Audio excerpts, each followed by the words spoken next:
ګوره حدیثو کې دا معلومه ده چې د انسان د پاره څو کپڑے وي ضروری دي؟ 3 کپڑے.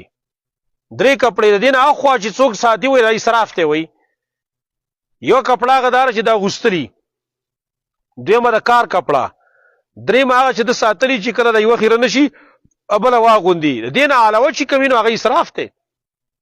زموږ نارینه چې ګوري هغه ځان د کپړو حساب نه معلوم، او د زنانو چې کوم د نو ماشاءالله هغه ته بده کې دعا شوي ده چې یو کپڑا کړه واغوندي او دا بیا په دغه کپڑا کې چرتا یو خادر لاړ شي یا غم لاړ شي نو دویم کرته نه غوندي.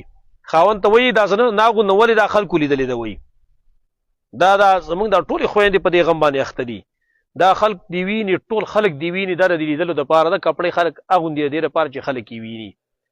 دا سړی دی کالو سر دا کپڑے اغوندي چرته دا ونه ویل چې پلاني پروګرام لزنه زما ځکه چې ما دا کپڑے پروس کالی غندلې وي او دا پکې زره شمللې نه غریبانه 2 کاله ما غوندي 3 کاله ما غوندي سو پورې چې سم شولګه ته اړول نه هم د قشانته غوندي. خو زنانه با کپڑے واغوندي یو کرت وکرت بیا نه غوندي، بیا چرته چا گاون کې چاله ورکی. دا ظلم دی، دا اسراف دی. او قرآن کې الله وایي چې ورزه زیته کوون کې خلق نه خوښوم، ان الله لا يحب المسرفين. زیته کوون کې خلق د الله نه دی خوښ. نو که تاسو یې وایي چې موږ الله ته ګران شو، الله دې زموږ سره مینه وکړي، نو اسراف به نه کوئ. که اسراف هم کاوه الله وایي زه نه خوښوم اسراف والا. که ته ډېر تهجد هم کې، که ته ډېر روژې هم نیسې، خو چې اسراف دې کوه الله وایي زه اسراف والا نه خوښوم.